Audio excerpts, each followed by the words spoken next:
भारत की तीनों सेनाएं पश्चिमी सीमा पर पाकिस्तान के बेहद करीब एक बड़े एक्शन में आ चुकी हैं। राजस्थान के पश्चिमी हिस्से से लेकर गुजरात के सरक्रीक तक भारत ने ऑपरेशन त्रिशूल की शुरुआत कर दी है। नमस्कार, मैं हूं राम विश्वकर्मा, आप देख रहे हैं राम की रिपोर्ट। यह ऑपरेशन दरअसल भारत की तीनों सेनाएं, थल सेना, वायुसेना और नौसेना का संयुक्त युद्धाभ्यास है।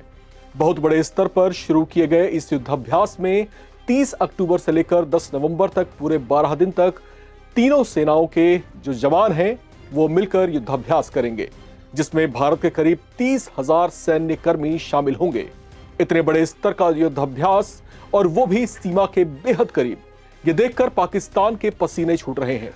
उसे डर है कि कहीं भारत ऑपरेशन सिंदूर फिर से ना छेड़ दे। ये जॉइंट मिलिट्री एक्सरसाइज शुरू होने से पहले भारत ने जब नोटैम जारी किया तो उधर पाकिस्तान ने भी लगभग पूरे पाकिस्तान में नोटैम या नोटिस टू एयरमैन जारी कर दिया है। ऑपरेशन त्रिशूल में देश की तीनों सेनाएं यूनिफाइड ऑपरेशन, डीप स्ट्राइक और मल्टी डोमेन वॉरफेयर का अभ्यास कर रही हैं। अभी सब देखकर हालात ऐसे हैं कि पाकिस्तानी सेना के फील्ड मार्शल असीम मुनीर को लेकर ऐसी रिपोर्ट्स आई हैं जिसमें यह बताया गया है कि वो और उनकी सेना के शीर्ष कमांडर्स हाईली एक्टिव मोड में हैं। भारत के संयुक्त सैन्य अभ्यास पर लगातार नजरें रखी जा रही हैं। उसे यह डर सता रहा है कि कहीं भारत ऑपरेशन सिंदूर 2.0 ना छेड़ दे। ऐसे में उसकी छटपटाहट साफ महसूस की जा रही है।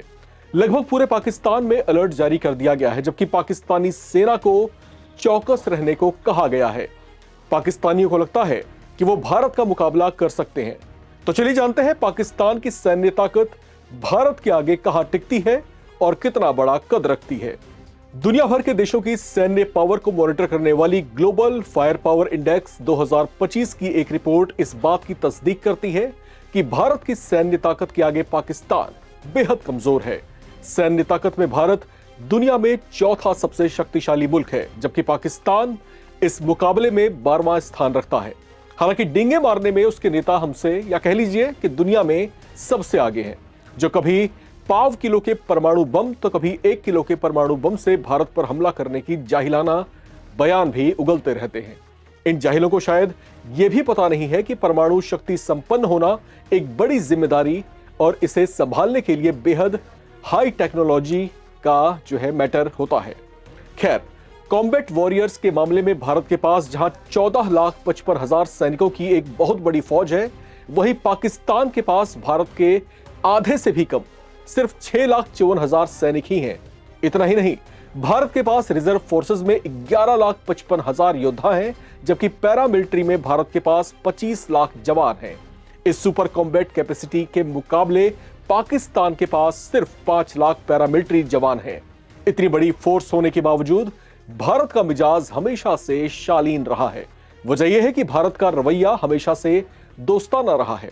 हमें दुनिया की चौथी सबसे बड़ी सैन्य ताकत होने का घमंड भी नहीं है। हमारी शक्ति हमारी उदारता के साथ जुड़ी है, जिसका परिचय भारत बार बार देता रहा है। भारत की तो पॉलिसी ही नेबर्स फर्स्ट की रही है।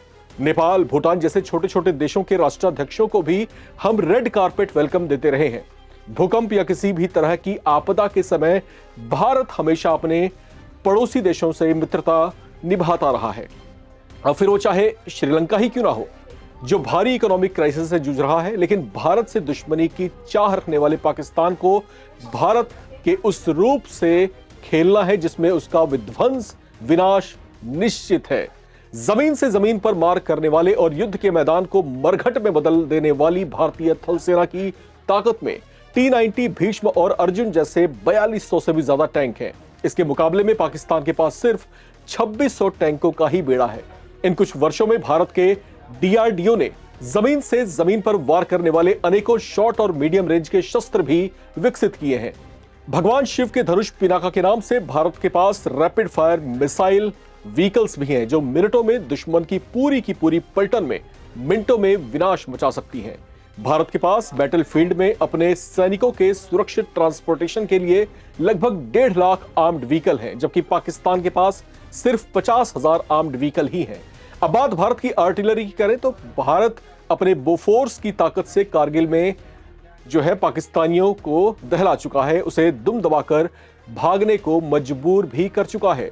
आर्टिलरी में भारत पाकिस्तान की तुलना में 3 गुना ज्यादा ताकतवर है। चलिए अब बताते हैं आपको भारत और पाकिस्तान की वायु शक्ति कितनी है।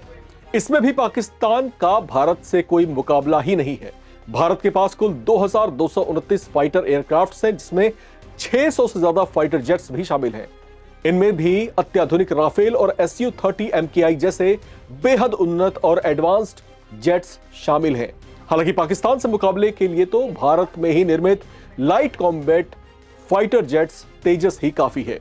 भारत के हवाई रक्षा बेड़े में 900 से करीब ऐसे हेलीकॉप्टर भी हैं जो दुश्मन के छक्के छुड़ाने को काफी हैं।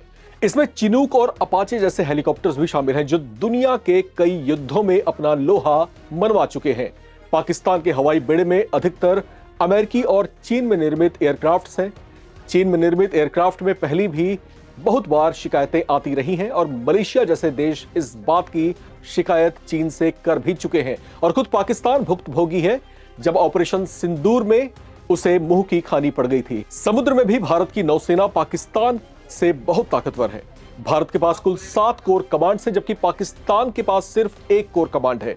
इंडियन नेवल फोर्स में 150 से ज्यादा का बेड़ा है, जिसमें INS Vikrant, Vikramaditya, nuclear submarine भी शामिल है। स्वीडिश थिंक टैंक की ओर से जारी एक स्टडी में बताया गया है कि पिछले साल भारत का सैन्य खर्च पाकिस्तान के खर्च का लगभग 9 गुना ज्यादा था। यह स्टडी पहलगाम हमले के बाद दोनों देशों के बीच बढ़ी तकरार के बीच आई है। वहीं SIPRI या Stockholm International Peace Research Institute के मुताबिक भारत का सैन्य खर्च 1.6% बढ़कर 86.1 बिलियन US$ हो गया, जबकि पाकिस्तान ने 10.2 बिलियन अमेरिकी डॉलर ही खर्च किए हैं। यह तो है सैन्य ताकत, जिसमें पाकिस्तान भारत के आगे टिकता ही नहीं है। अब इसके अलावा कई दूसरे मोर्चों पर पाकिस्तान मार खा रहा है। पाकिस्तान आर्थिक मोर्चे पर कराह रहा है। उसके नेता दुनिया के देशों से कटोरा लेकर भीख मांग रहे हैं, लेकिन उन्हें कोई खैरात भी नहीं दे रहा। अब ऐसे में जो गतिविधियां हैं पाकिस्तान की, वो उससे बाज नहीं आ रहा है। वो लगातार भारत को आंखें दिखाने की कोशिश कर रहा है। किसी भी मोर्चे पर वो भारत को घेरने का कोई मौका नहीं छोड़ रहा। अब बात जो हालिया घटनाक्रम है, थोड़ी सी हम उसकी भी कर लेते हैं। अब अफगानिस्तान के साथ में पाकिस्तान का जो कॉन्फ्लिक्ट यहां पर शुरू हुआ, लगातार 6 दिन तक जिस तरीके से दोनों सेनाएं आमने सामने थी, ऐसा लगा था कि जैसे आमने सामने का भीषण युद्ध छिड़ जाएगा। लेकिन इसमें पाकिस्तान जो सोच रहा था कि ऐसा करके वो अमेरिका को खुश कर देगा, लेकिन उसको मुंह की खानी पड़ी है, क्योंकि अफगानिस्तान से बैर लेकर के वो एक तरफ तो अफगानिस्तान से ही घिर गया, दूसरी तरफ हिंदुस्तान है जिसका पहले से उसकी राइवलरी चल रही है, तीसरा है चाइना जिसके साथ वो अपनी दोस्ती की बातें दुनिया को सुनाता बताता रहा है। लेकिन अमेरिका से करीब होते असीम मुनीर और शहबाज शरीफ की हरकतों ने चीन के राष्ट्रपति शी जिनपिंग को भी बेहद नाराज कर दिया है। अब ऐसे में पाकिस्तान की जो स्थितियां हैं वो लगातार चौतरफा घिरी हुई है। पाकिस्तान के पास अब कोई विकल्प दिखाई नहीं देता कि वो इस जियोपॉलिटिक्स में अपने आप को किस तरीके से संभाले या फिर अपने आप को बैलेंस भी कर पाए। इस तरह की चुनौतियों के बीच अब जबकि भारत ने अपने संयुक्त सैन्य अभ्यास की शुरुआत की है, तो उसके माथे पर चिंता की लकीरें आ गई हैं। उसे डर है कि कहीं भारत फिर से ऑपरेशन सिंदूर ना शुरू कर दे। कुछ महीने पहले जब भारत ने इस ऑपरेशन को छेड़ा था, तो उससे पहले भी इसी तरह का सैन्य अभ्यास किया गया था। लेकिन अब की बार यह सैन्य अभ्यास तीनों सेनाओं का संयुक्त रूप से है, जिसमें 30,000 से ज्यादा भारतीय जवान शामिल हो रहे हैं। इतने बड़े स्तर के सैन्य अभ्यास और इतने लंबे दिन तक, इतनी अवधि तक चलने वाले सैन्य अभ्यास से पाकिस्तान के होश उड़े हुए हैं। बहरहाल इस रिपोर्ट में इतना ही। बाकी अपडेट्स के लिए आप बने रहें, देखते रहें नवभारत टाइम्स।